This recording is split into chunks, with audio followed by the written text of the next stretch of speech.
कीजिए, आप हमारा साथ दीजिए, उसके बाद हम आगे अच्छे नतीजे पर पहुंचेंगे। तो लोगों की जान और प्रॉपर्टी सेफ है, महफूज है, अराजकता को खत्म करेंगे।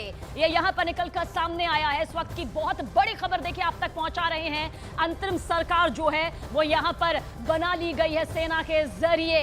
यानी कहा जा सकता है कि बांग्लादेश की कमान जो है इस वक्त सेना के हाथों में है। अराजकता को खत्म करेंगे, साथ ही ये भी कहा कि लोगों से सहयोग से आगे बढ़ेंगे, यानी कि हम लोगों का सहयोग लेंगे और उसके बल पर आगे बढ़ेंगे। अपील की है कि हमारा साथ यहां पर बांग्लादेश की जनता दे। बांग्लादेश की सेना की ये प्रेस कॉन्फ्रेंस जिससे सीधे सीधे ये इशारा मिल चुका है कि अब तख्ता पलट हो चुका है। तख्ता पलट यानी कि शेख हसीना सरकार अब सत्ता में नहीं है, अपना इस्तीफा शेख हसीना सौंप चुकी है। लेकिन इसी के साथ कहा जा सकता है कि वो बांग्लादेश छोड़ चुकी है, अब छोड़ चुकी है या फिर भागने पर मजबूर होना पड़ा, क्योंकि एक देश की प्रधानमंत्री जिन्होंने इस्तीफा दिया, इस्तीफा देते ही हेलीकॉप्टर पर सवार होकर वो भारत के लिए रवाना हो गई। आधिकारिक तौर पर भले ही इसकी पुष्टि नहीं हुई है, लेकिन बांग्लादेशी मीडिया के हवाले से ये खबर निकलकर सामने आ रही है कि हो सकता है कि वो पश्चिम बंगाल या फिर त्रिपुरा के अगरतला की तरफ रुख कर रही है। भारत की तरफ से क्या आधिकारिक तौर पर फैसला आ सकता है,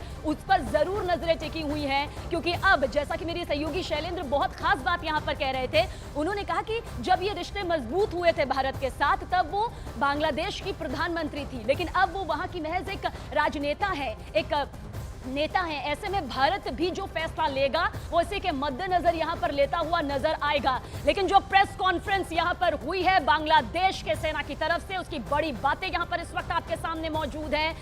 जनता से अपील की है कि सहयोग हमारा दिया जाए। जनता से कहा है कि अराजकता जो है उसे लेकर यहां पर बात की गई है। लोगों की जान, उनकी प्रॉपर्टी सेफ है, और यह भी कहा है कि अराजकता को खत्म कर देंगे, लोगों के सहयोग से आगे बढ़ेंगे। हमारे सहयोगी शैलेंद्र हमारे साथ बने हुए हैं। शैलेंद्र, ये प्रेस कॉन्फ्रेंस हम चाहेंगे कि इस प्रेस कॉन्फ्रेंस के जरिए क्या अब सीधे सीधे संदेश गया है?